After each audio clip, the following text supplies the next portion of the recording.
In terms of volume and type, Harley-Davidson's biggest competitor is itself in the used market. Since 2000, Harley-Davidson has sold well more than 2 million touring models. That's your street glide, road glide, ultra and similar bikes, not cruisers like the Softail Fat Boy or Old Dynas, which also have sold in similar numbers over the same time period. The now discontinued air-cooled Sportster sold nearly 1.2 million during that period. Harley-Davidson motorcycle shipments from 2000 through 2022, as published by Harley-Davidson, total 5,808,881 units. So keeping the Grand American Touring line attractive, more attractive than last year's road glide and the rest, is exceedingly important. Which is why Harley-Davidson introduced the 2023 CVO Road Glide and CVO Street Glide with significant changes to the traditional 45-degree V-twin, upgraded suspension, new infotainment and heavily reworked styling.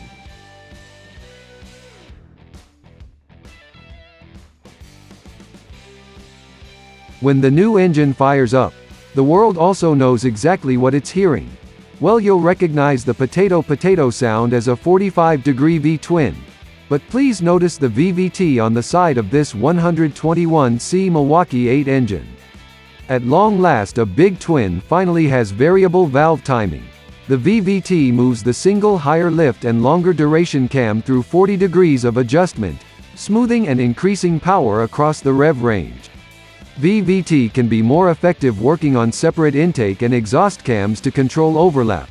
But because Harley-Davidson's cams are generally turned for torque and use less overlap than your average Ducati, working on a single cam where the relative position of the intake and exhaust valves is fixed isn't a big deal. VVT works with a larger 4-liter airbox that feeds a 58mm throttle body and straighter, freer flowing ports for the 4 valve heads. Valve seats and combustion chamber are reshaped, the former providing better flow and the latter giving more squish and improved combustion. Combustion chamber changes and revised strategic liquid cooling allowed a significant bump in compression.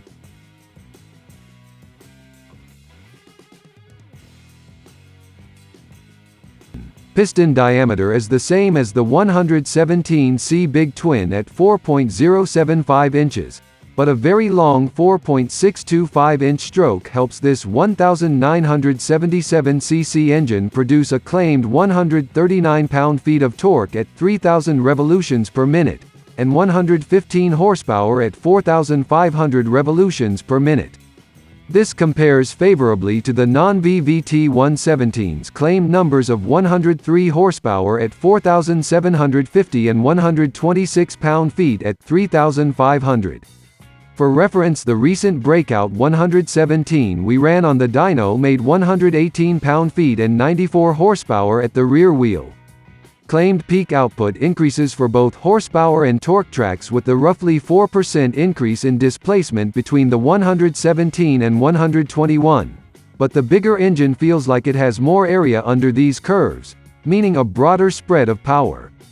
We will dyno the 121 VVT and get rear wheel numbers as soon as a test bike is available. Harley-Davidson claims a potential 3 or 5% increase in fuel economy as well. On the road, these engine changes add up to significantly increased performance and livelier response. The Milwaukee-Eight 121 VVT is smoother down low, pulling cleaner from just over 1,000 revolutions per minute, where the non-VVT engine would sometimes jerk back and forth against the torque compensator and bounce off either side of the driveline lash, so to speak. The 121 is freer revving, as well, zinging through mid-range in a way no factory engine has before. This is followed by strong top end for what is clearly broader, smoother and more abundant power than any factory big twin we've tested.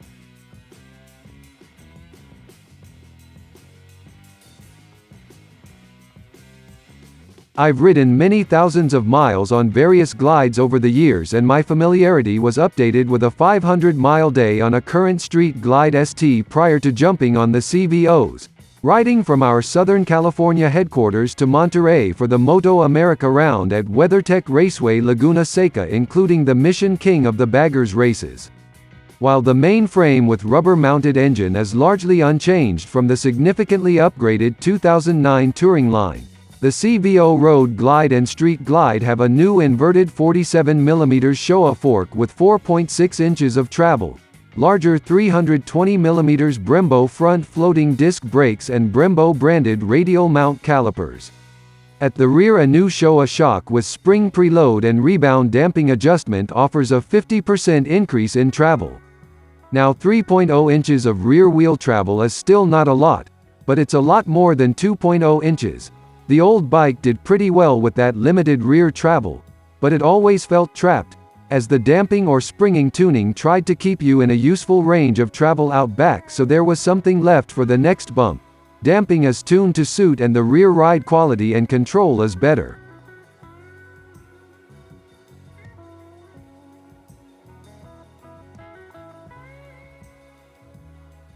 However, as any fork damping or spring preload adjustment and the major rear spring preload and rebound damping adjustments are only accomplished with the bags removed. There is an easily accessible hydraulic rear spring preload adjustment knob on the left side of the bike to fine-tune within the range you select with the threaded collar. On a range-topping touring bike at this price, the market, at least in other segments, is expecting electronic suspension adjustment, including especially rear spring preload.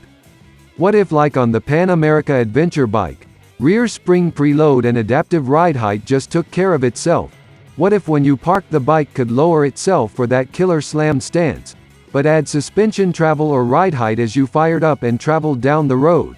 This had to have been discussed during development, and we'd like to see this kind of useful tech employed on the touring range. Front braking is lower effort and with better feel. These qualities combining with the stiffer fork to make for improved turn-in response, particularly when trail braking into corners.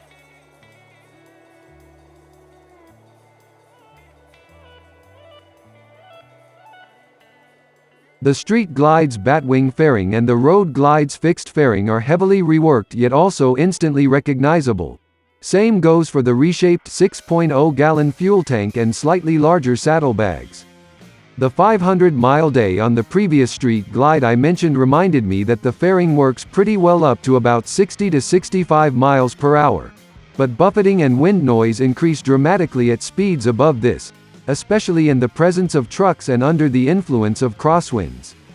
The new Street Glide fairing is a big improvement in all regards, providing more still air at helmet level with reduced buffeting and lower wind noise.